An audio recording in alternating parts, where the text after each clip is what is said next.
Today we're going to talk about the 10 things you need to know about stepping into the new edition of Warhammer 40k.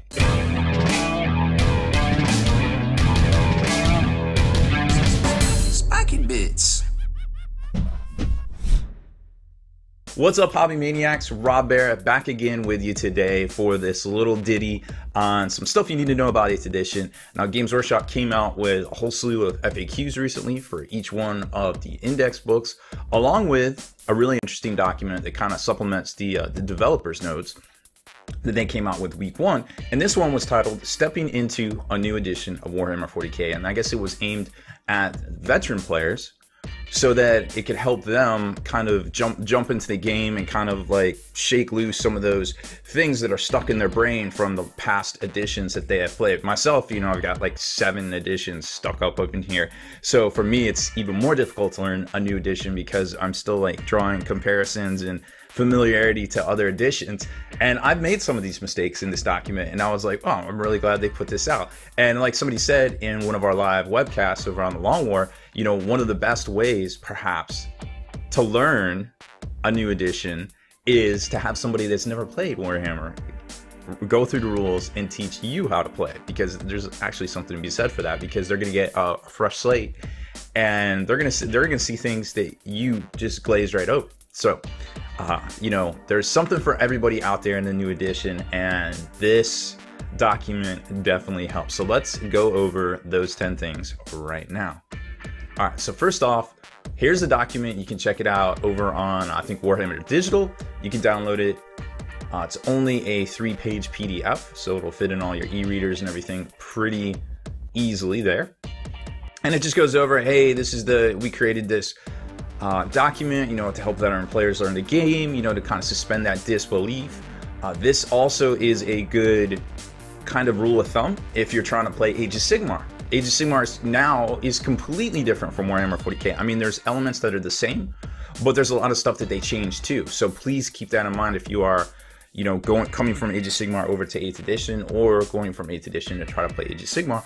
There are some similarities, but there's probably a lot more differences in the finite details than the actual kind of overall gameplay. All right, so let's go into the first question here, or the first note that I noticed that was worth talking about, and that's does my psyker need to be visible to enemy units or enemy psykers manifesting a psychic power to attempt to deny the witch? And the answer is no. The psyker needs to just be within 24 inches of them, so there's no more line of sight or anything like that. You just can basically pop it off if you so desire. Now, I think in Age of Sigmar, it's 18 inches, so that's another detail right there that didn't port over well between the two systems. Next one down here, I guess we got 2. So the very first core rule question over here on the left: if a vehicle model has a base but itself is larger than the base, such as a Storm Raven gunship, what do I measure to, the base or the hull of the vehicle? And the answer is, unless a model's data sheet has an ability saying otherwise, you measure to and from the model's base. Now, this is very important here because each data sheet says a specific thing. Things like Wave Serpents and Falcons say, hey, measure to the hull, but things like Storm Raven say, hey, measure to the base. So there isn't a big blanket, you know, rules kind of clarification in the 8-page to 10-page core rulebook. You really have to go into each and every data sheet to find a lot of the rules that you're going to need. So make sure, you know, you get the appropriate rules you need, whether it's the index books or perhaps the books that are coming out from Forge Roll. Our third question here: when shooting at models, do I measure ranges from the model's weapon or from its base or hull if it's a vehicle without a base? And the answer is distances are measured from the closest point of the model's base or from the closest point of the vehicle's hull if it does not have a base. Which is a very important distinction, because, you know, early on people are like, wait, I don't measure from the barrels? Wait, I have 360 line of sight? Like, what is going on here? And there's always been a little bit of players that wanted more realism in their game in Warhammer 40k, and that's not necessarily true, because when you put 2 models standing right next to each other and you say, hey, these guys are in combat, I know when I'm in a fight, I'm not standing still waiting for some dude. I mean, even boxers and MMA fighters, they're circling in the ring. They're just kind of doing their thing, and 40k kind of has taken a more proactive approach to saying, hey, this is a representation. This vehicle might not necessarily be pointed this way. It could be like everything, you know, when you're going on patrol, you're scanning, you're looking, vehicles, you know, they got turrets, they're rotating, they're doing things. Maybe the main battle turret is turned backwards. You know, maybe it's, you know, it's pointed this way, but it's going this way. You know, I do that a lot in Call of Duty. You know, I would be like, okay, well, let me do my thing here. You know, it's the same in assaults. You know, where the guys are standing is not necessarily always a representation of where they actually are. Like, they're jumping around, they're trying to shoot each other, they're grabbing weapons off the ground, you know, they're trying to disarm each other, they're looking, you know, they're scanning the rooftops so they don't get got. Like, all of those things come into play here, and that definitely makes sense when you think about it from a more abstract type, instead of, this is a finite where this guy is, this is where this guy is, and I don't understand how they're saying that I see this turret looking this way, but I can shoot back here. That doesn't make any sense to me. You have to, again, suspend that disbelief in Warhammer 40k, and I think Games Workshop did a really good job with this document trying to explain that over and over. Next question here, is there a limit to the number of enemy units I can choose as a target of a charge? And the answer is no. You can declare as many targets as you want, but be aware that they're gonna get an opportunity to overwatch on you as long as there isn't an enemy model within 1 inch of them, right? And that could also trigger the greater good rule for Tau, although they can only do it once. But what this does is that the benefit to this is, unlike Age of Sigmar, when you just roll dice and you say, okay, I'm going that way. In this game, you have to declare a target, and whatever you roll, that is what you can move to get within that 1 inch and begin your you know, assaulting checklist. And that's a very important distinction, because you can't just say, okay, I rolled an 8, so I'm going to go over here. Well, did you declare that as a target? No. Well, you can't go over there. Now you have to go up 12 inches or 7 inches towards that thing you declared as a target. And that's a very important thing to remember as well, and a huge difference between Age of Sigmar. So I like that. And then there's also this little spot right here that they say, can a single model unit declare charges against multiple units? And the answer here is yes too, but remember, again, it's going to trigger Overwatch, and that could be a thing for a single model unit getting got by, you know, who knows what. Heavy flamers, you know, double heavy flamers on a Chimera could really put a hurting on a single model character. All right, next question here. Can a unit that advances or falls back embark within a transport?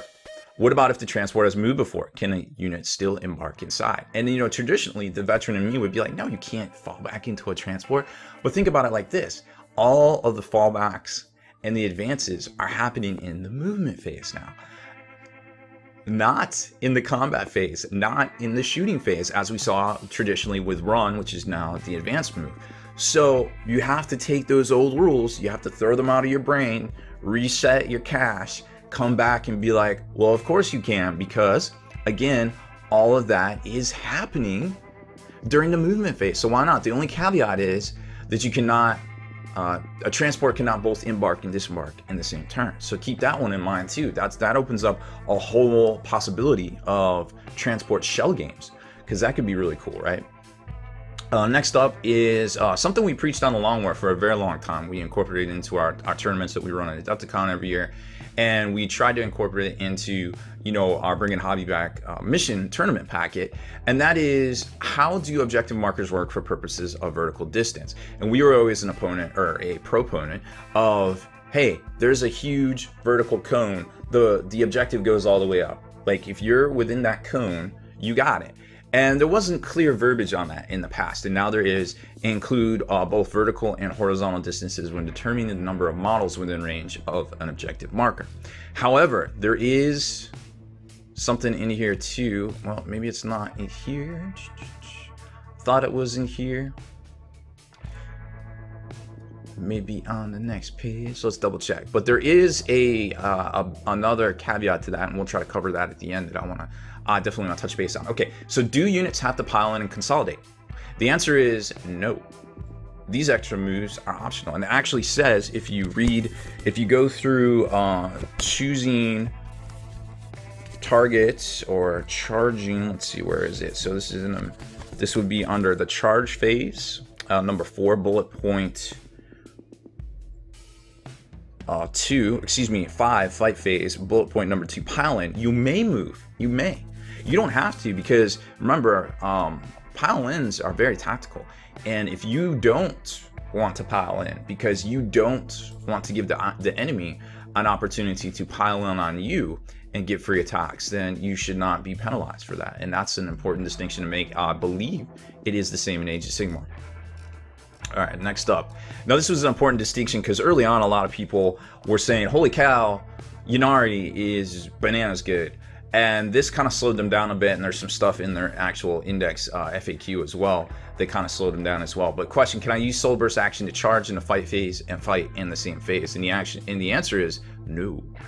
A unit that uses the Soul Burst action to charge in a fight phase cannot then fight in that phase. So you don't get a double dip, a free double dip, or anything like that. And that was, I was seeing games that I thought was like on turn 3 and 4 are only on the bottom of turn 1, top of turn 2, and I was like, well, what's going on over here? And they're like, this is silly. And I'm like, explain it to me, what is going on here? And then they broke it down, and I was like, that needs to get fixed. That doesn't seem right. But it has been fixed, so kudos to Games Workshop. And then here's the point I wanted to make about being embarked on a transport, and I'm glad it was in this document, because there's already a lot of documents out there and I couldn't remember exactly where it was. Do models that are still embarked within a transport count as being in range of an objective marker if their transport is in range of it? And you can clearly see the answer is no, but there's perhaps a precedent as to why, and that is because we're seeing a lot more where auras, shooting out of, casting psychic powers, things like that are generally frowned upon in towards the end of 7th edition and definitely into 8th edition. It seems like they're making a huge emphasis on this. And why this is important is because a lot of the missions in the Eternal War section, at least, allow you to win or get points for having objectives if you have more models on an objective than the enemy. So if you have a Rhino with 5 dudes inside, a Rhino or any transport is a lot harder to, it's tougher not to crack now, let's be honest. Vehicles got a lot better in this edition. So it makes sense that, hey, that only counts as one model now. You don't get the free spam in a can ability. You got to crack that can open to get to that spam if you want to, but you don't have to now. You just try to, you just got to deal with, hey, this is one model and maybe I'll put my other 5 models over here and then I automatically win. Now it's on your opponent to get his spam out of the can and try to deal with your models on that objective right there. So I think that's an important distinction that may not have dawned on a lot of folks out there, because vehicles are so, their power level is so greater now. Power level, not what they cost to play in the game, but just their overall general ability to be dealt with, and their ability to project power on the tabletop has gotten a lot better now. Now, the very last question here, and I'm guilty of this. I did this a couple of times, not even thinking. If I charge a transport that has the open topped ability, can units that aren't embarked inside also fire Overwatch at the charging unit? And the answer is no. Again, they're really clamping down on what you can do embarked on vehicles and what those troops inside have the ability to do. Because again, you are literally a mobile fortress that significant resources have to be brought to bear to deal with vehicles in 8th edition 40k. And so I completely understand that one right there altogether for sure. So those are our 10 big things that you need to know, or you might have been doing wrong in the new 8th edition 40k. This document is great. Make sure you head on over to Games Workshop to download it, because it is an important resource for anybody starting out the game, whether you're a veteran or a new player. It just might help you kind of get those gears going as to what the intricacies are between some of the rules. Because I mean, as much as I love, hey, these are your basic rules, you got to get the rule book to get the detachments and such. There is, for a lot of veteran players out there, a lot of questions that come up between the rules and between all the additions, and filling in the blanks and jumping to conclusions. I love my jump to conclusions, Matt, but I try not to jump on the thing too often much there. So that's it for this one. I hope you enjoyed our tips and tactics video on the 10 things you should know about getting started in Warhammer 40k. Now, if you like our video features here on this channel, make sure you subscribe to us and turn on notifications so you can be the very first to like, and comment on our videos, and head on over to longwar.net. That's the home of the 8th edition battle reports for exclusive content, early access videos, and more. Become a veteran of the Long War today.